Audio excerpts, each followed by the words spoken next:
Radhe Radhe everyone. मेरे channel Nancy Shubham official में आप सभी लोगों का बहुत बहुत स्वागत है। आज की वीडियो में मैं आपको सुनाऊंगी सोमवती अमावस्या की व्रत कथा। कल सोमवार यानी 17 जुलाई को सोमवती अमावस्या है, तो मैं शुरुआत करती हूँ सोमवती अमावस्या की व्रत कथा।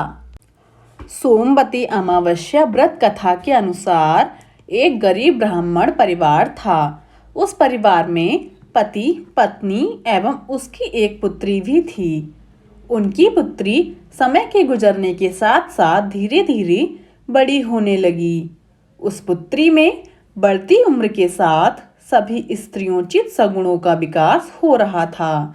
वह कन्या सुंदर, संस्कारवान एवं गुणवान थी, परंतु गरीब होने के कारण उसका विवाह नहीं हो पा रहा था। एक दिन उस ब्राह्मण के घर एक साधु महाराज पधारे। साधु उस कन्या के सेवा भाव से अत्यधिक प्रसन्न हुए। कन्या को लंबी आयु का आशीर्वाद देते हुए साधु ने कहा कि इस कन्या के हाथ में विवाह योग्य रेखा नहीं है। तब ब्राह्मण दंपत्ति ने साधु से इसका उपाय पूछा। कन्या के लिए ऐसा क्या करें कि उसके हाथ में विवाह योग न बन जाए। साधु महाराज ने कुछ देर विचार करने के पश्चात अपनी अंतर्दृष्टि में ध्यान करके बताया कि कुछ ही दूरी पर एक गांव में सोना नाम की एक धोबिन महिला अपने बेटे और बहू के साथ रहती है, जो बहुत ही आचार विचार एवं संस्कार संपन्न तथा पति परायण है। यदि यह सुकन्या उस धोबिन की सेवा करे और वह महिला इसकी शादी में अपने मांग का सिंदूर लगा दे तथा उसके बाद इस कन्या का विवाह हो जाए, तो इस कन्या का वैधव्य योग मिट सकता है। साधु ने ये भी बताया कि वह महिला कहीं बाहर आती जाती नहीं है। यह बात सुनकर ब्राह्मणी ने अपनी बेटी से धोबिन की सेवा करने का प्रस्ताव रखा। अगले दिन से ही कन्या प्रातःकाल ही उठकर सोना धोबिन के घर जाकर साफ सफाई एवं अन्य सारे कार्य करके अपने घर वापस आने लगी।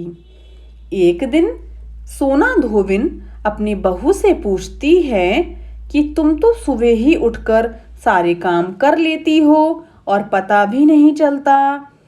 बहू ने कहा, माँ जी, मैंने तो सोचा कि आप ही सुबह उठकर सारे काम खुद ही खत्म कर लेती हो, मैं तो देर से उठती हूँ। ये सब जानकर दोनों सास बहू घर की निगरानी करने लगी कि कौन है जो सुबह ही घर का सारा काम करके चला जाता है। कई दिनों के बाद धोबिन ने देखा कि एक कन्या मुंह ढके अंधेरे में घर में आती है और सारे काम करने के बाद चली जाती है। जब वह जाने लगी तो सोना धोबिन उसके पैरों पर गिर पड़ी। पूछने लगी कि आप कौन हैं और इस तरह छुपकर मेरे घर की चाकरी क्यों करती हैं। तब कन्या ने साधु द्वारा कही सारी बात उनको बताई। सोना धोबिन पति परायण थी, अतः उसमें तेज था। वह तैयार हो गई। सोना धोबिन के पति थोड़ा अस्वस्थ थे। उसने अपनी बहू से अपने लौट आने तक घर पर ही रहने को कहा। सोना धोबिन ने जैसे ही अपने मांग का सिंदूर उस कन्या की मांग में लगाया, सोना धोबिन का पति मर गया। उसे इस बात का पता चल गया कि वह घर से निराजल ही चली थी। यह सोचकर कि रास्ते में कहीं पीपल का पेड़ मिलेगा तो उसे भंवरी देकर और उसकी परिक्रमा करके ही जल ग्रहण करेगी। उस दिन सोमवती अमावस्या थी।